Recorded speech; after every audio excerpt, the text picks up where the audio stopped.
ચલો છોકરાઓ, મારું નામ છે મુકુલસિંહ ચાવડા અને હું આજે તમને ભણાવવાનો છું હ્યુમન એનાટોમી એન્ડ ફિઝિયોલોજીને અંદર ડાયજેસ્ટિવ સિસ્ટમ. ડાયજેસ્ટિવ સિસ્ટમ ચાલુ કરતાં પહેલાં આપણે એસેસરી ઓર્ગન ટીથને ડિટેલની અંદર ભણવાના છીએ. ચલો, teeth teeth is made up of strong enamel layer. Enamel લેયરનું બનેલું છે બેટા. Study of teeth is called odontology. ટીથની સ્ટડીને શું કહે છે? ઓડેન્ટોલોજી કહે છે. ડેમેજ શેનાથી થાય છે ટીથ? તો કે ફ્લોરિનથી. ટીથને બે લેયરમાં ડિવાઈડ કરવામાં આવે છે. સૌથી બહારનું કેલ્શિયમ એપેટાઇટનું લેયર અને અંદરનું ડેન્ટાઇનનું. બેટા, દૂધિયા દાંત તમે સાંભળ્યા હશે. 12 વર્ષની ઉંમર થાય ને એટલે નોર્મલ દાંત હોય જે બાળકને જન્મ થાય પછીના જે દાંત આવે એ તૂટી જતા હોય છે, દૂધિયા દાંત. બરાબર? તે દૂધિયા દાંત તૂટી જાય છે એને મિલ્ક ટીથ કહીએ છીએ આપણે. કઈ ઉંમરે તૂટે છે બેટા? 12 યર્સની. ટોટલ નંબર ઓફ ટીથ કેટલા છે બેટા? 32. પરંતુ દૂધિયા દાંતને પણ ગણી લઈએ બેટા આપણે તો કયા છે? કેટલા છે દૂધિયા દાંત? 20. આપણે તૂટી ગયા અને પછી ગ્રો થયા એને પણ કાઉન્ટ કરી લીધા છે બેટા. તો 32 જડબાની અંદર બેટા અને 20 આપણે કાઉન્ટ કરી લીધા તો 52 ટીથ થયા બેટા. હવે આપણે જોઈએ કે ટીથના ટાઈપ્સ કેટલા છે. How many types of teeth are there in our mouth? First, કાતરનું કામ છે બેટા. કાપવાનું. ભગવાને મોઢાની અંદર કાતર મૂકી છે એટલા માટે ફર્સ્ટ ઇન મતલબ અંદર. સીઝરનું કામ છે કાપવાનું. તો ઇન સીઝર ટીથ, જો આ ટીથ ઇનસીઝર ટીથ, 4 દાંત છે, અપર જો અને લોઅર જો. ઇનસીઝર 1 2 3 અને 4 અપર જોના 4, લોઅર જોના 4. તો 4 × 2 8 થયા. જો બેટા, ઇનસીઝર ટીથને નોઝ ટીથ પણ કહેવામાં આવે છે. કેમ કે આ નોઝ જેવું ખતમ થશે ને તો જોઈ શકો છો તમે અહીંયા કે કેનાઇનની બાજુમાં અને નાક ખતમ થાય છે ત્યાં સુધી જ ઇનસીઝર ટીથ છે. હા, અહીંયા એક સ્પેસિફિકેશન આપી દો બેટા કે જેનું નાક લબોડા જેવું છે એ નાકની વાત કરવામાં આવતી નથી. બરાબર?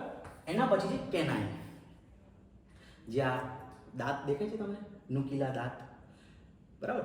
એ ઉપર 2, અપર જોની અંદર 2, લોઅર જોની અંદર 2. તો ઉપર 2, નીચે 2, 4 થઈ ગયા બેટા. આને આઈ ટીથ કહેવામાં આવે છે. આંખની નીચે. બરાબર ને?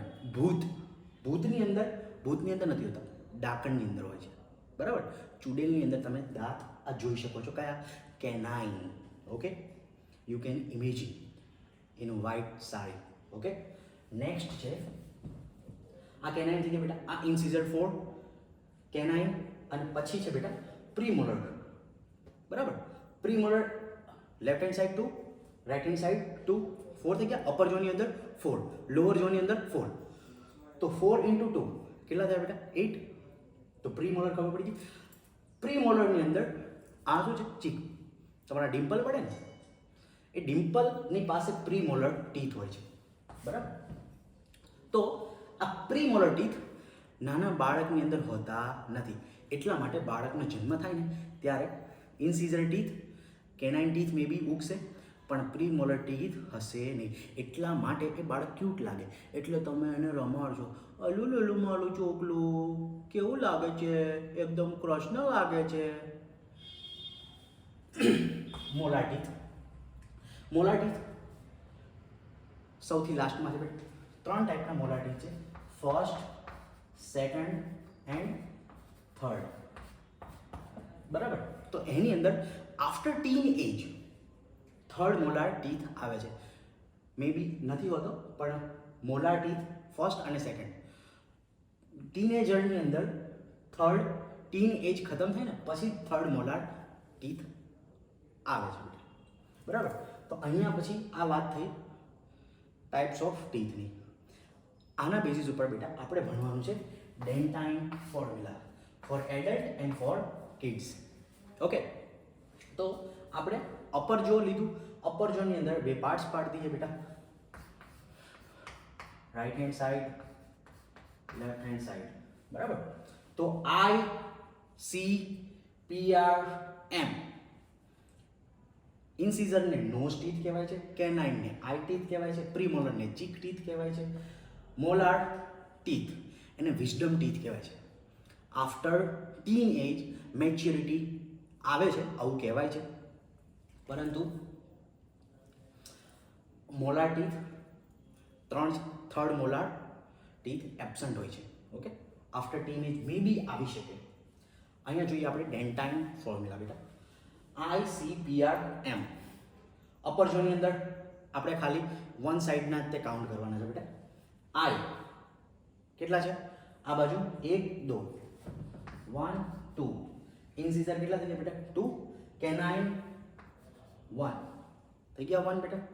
પછી છે પ્રીમોલર તો 1 and 2 2 થઈ ગયા બેટા. Molar 1 2 and 3. અપર જોની અંદર 2 1 2 3. ઇન્સિઝર, કેનાઇન, પ્રીમોલર એન્ડ મોલર. અપર જોની અંદર જે છે એના સેમ લોઅર જોની અંદર હશે. કિડ્સની અંદર બેટા પ્રીમોલર ટીથ એબસન્ટ હોય છે અને થર્ડ મોલાર ટીથ એબસન્ટ હોય છે. તો એનો ફોર્મ્યુલા શું બનશે બેટા? ICM. પ્રીમોલર નથી, મોલર જ છે અને એની અંદર પણ બેટા ફર્સ્ટ અને સેકન્ડ ઓનલી પ્રેઝન્ટ છે. બરાબર, 2 1 0 2 આ એનો ડેન્ટાઇન ફોર્મ્યુલા થયો છે બેટા. હું અમુક એનિમલ્સની વાત કરું બેટા. એનિમલ્સની અંદર જે ઘાસ ખાઈને જીવતા હોય એ પ્રાણીઓને ખાલી લોઅર ઝોનની અંદર ટીથ હોય છે, અપર ઝોનની અંદર ટીથ હોતા નથી. If we are talking about birds તો એની જે ચાંચ હોય છે એ જ દાંતના સ્વરૂપે ભાગ લે છે. બરાબર, પક્ષીઓ માટે એની ચાંચ એ જ દાંતનું કામ કરે છે. હાથીની વાત કરીએ બેટા, હાથીની અંદર 2 દાંત બહાર હોય છે, બાકીના ચાવવાના દાંત અંદર હોય છે. હાથીના ચાવવાના દાંત અલગ અને દેખાડવાના અલગ. એ દાંત કોકને આપણે છરીને ગોદો મારી દે બેટા, બરાબર, તો ફાટી જાય ને, તો ફાટી જાય ને અંગ્રેજી ટર્મમાં શું કહેવાય? ઇન્સિઝન. બરાબર, તો જે દાંત છે હાથીના એ કેવા દાંત છે બેટા? ઇન્સિઝન. એ હાથીના દાંતને શું કહેવાય છે? ટસ્ક કહેવાય. શું કહેવાય? Tusk. Sir we only know about the rusk Britannia. Okay, rusk નહીં બેટા, tusk. Okay okay, thank you.